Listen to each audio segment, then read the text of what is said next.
Découvrez comment facilement blanchir votre oreiller et votre matelas. Tous les objets de la maison ont besoin d'un certain entretien ou du moins la grande majorité.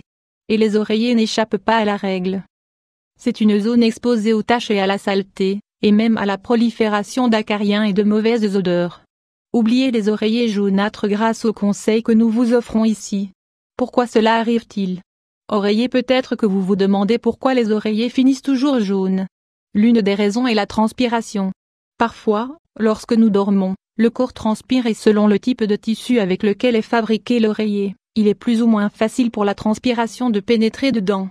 Quand elle sèche, la transpiration peut faire une tache jaunâtre sur l'oreiller. Parfois, utiliser des protecteurs sous la housse de l'oreiller peut éviter cette coloration embêtante, tout comme l'accumulation d'acariens. N'oubliez pas de lire 4 conseils fantastiques pour prendre soin de votre matelas. Mettez-les en pratique.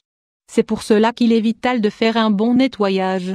La transpiration finit par se transformer en humidité et par créer l'environnement parfait pour la prolifération d'acariens qui peuvent être la cause d'allergies respiratoires ou de la peau.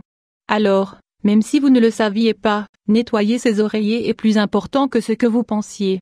Regardez dans quel état sont vos oreillers pour éviter ces problèmes. Attention à l'exposition au soleil. Une autre des raisons qui peuvent faire que l'oreiller change de couleur est une exposition trop prolongée au soleil.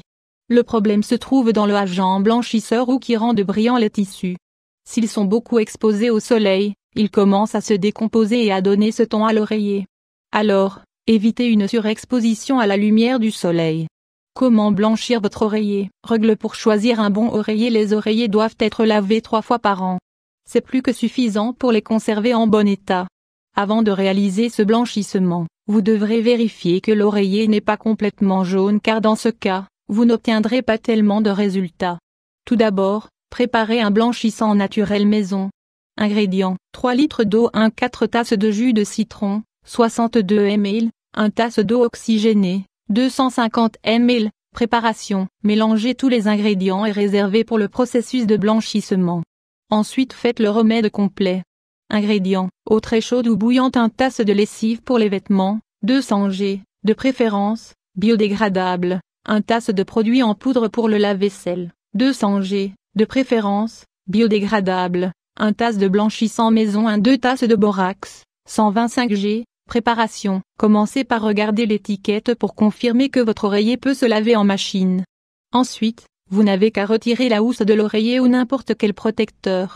Mettez de l'eau chaude dans la machine, ajoutez aussi 2 casseroles d'eau bouillante, et programmez 2 cycles, si possible.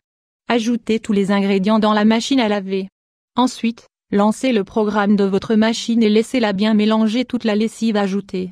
Ajoutez les oreillers et lancez un programme de lavage pour que le mélange élaboré précédemment puisse avoir l'effet blanchissant espéré. Comment nettoyer un matelas?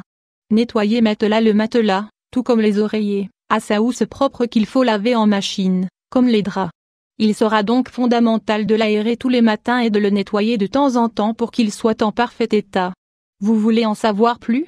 Lisez, découvrez comment nettoyer et désinfecter votre matelas pour être en bonne santé. Pour nettoyer le matelas correctement, vous devrez l'aspirer des 2 côtés, afin de bien retirer la poussière avant de passer au lavage. S'il a des taches, vous pouvez le nettoyer avec un mélange d'eau et de bicarbonate de soude, avant de le frotter entièrement avec du vinaigre et de l'eau oxygénée, tout cela dans un mélange dilué dans de l'eau en abondance. Pour finir, vous n'avez qu'à bien le faire sécher, et surtout l'aérer. Si l'odeur persiste, vous pouvez essayer de le parfumer légèrement. Mais, il s'agit d'une question personnelle, qui dépend des goûts de chaque famille.